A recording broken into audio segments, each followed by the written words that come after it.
Sebelum memulai video ini, dukung kami dengan like, komen, dan subscribe channel Hariam Plus. Dan jangan lupa klik lonceng, agar mendapatkan notifikasi video baru dari kami. Terima kasih. Dilansir dari suara.com, berikut 5 kerugian dan ancaman UU Cipta Kerja untuk perempuan. DPR RI bersama pemerintah akhirnya sepakat mengesahkan rancangan Undang-Undang Cipta Kerja menjadi undang-undang.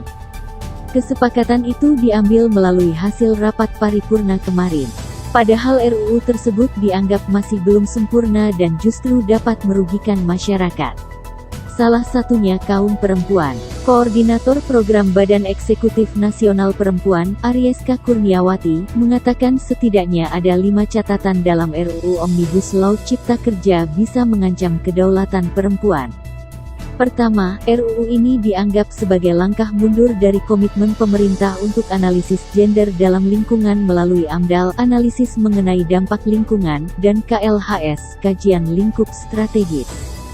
Dalam peraturan menteri dan menyebutkan secara jelas perempuan sebagai salah satu kelompok kepentingan yang harus dilibatkan dalam konsultasi AMDAL dan KLHS itu dianulir sendiri oleh pemerintah melalui regulasi ini, kata Arieska dalam diskusi daring yang digelar, Senin, tanggal 5 Oktober tahun 2020.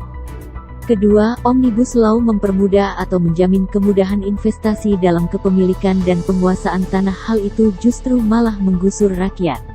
Menurutnya, bagi perempuan pasti situasinya lebih sulit karena ini akan memperlebar ketimpangan yang dialami pemerintah. Ketiga, kita lihat bagaimana Omnibus ini mengancam ketahanan pangan, salah satunya karena ada ketentuan yang menyamakan antara kedudukan produksi pangan dalam negeri dan cadangan nasional dengan impor pangan sebagai sumber penyediaan pangan, tuturnya. Arieska mengatakan pasar domestik malah dibanjiri dengan bahan impor. Hal itu jelas merugikan kaum perempuan yang sebagian sebagai produsen pangan subsisten. Adapun yang ancaman yang keempat, yakni Omnibus Law ini memperburuk hak perlindungan buruh perempuan. Tidak kenal dicuti karena haid atau keguguran karena hanya menyebutkan cuti tahunan atau cuti panjang lainnya yang diatur dalam kerja. Dan poin lainnya kelima, bagi kami masifnya perampasan lahan, sulitnya lapangan pekerjaan, hak-hak buruh yang semakin dipangkas itu mendorong migrasi tenaga kerja, tuturnya. Lebih lanjut, Arieska menegaskan, maka penolakan terhadap UU Omnibus Law Cipta Kerja perlu disuarakan. Langkah semisal mogok massal bisa berpengaruh besar. Sehingga penting bagi kita berkonsolidasi menyuarakan penolakan dan memang kita harus mogok becau, if we stop the world stop, tandasnya.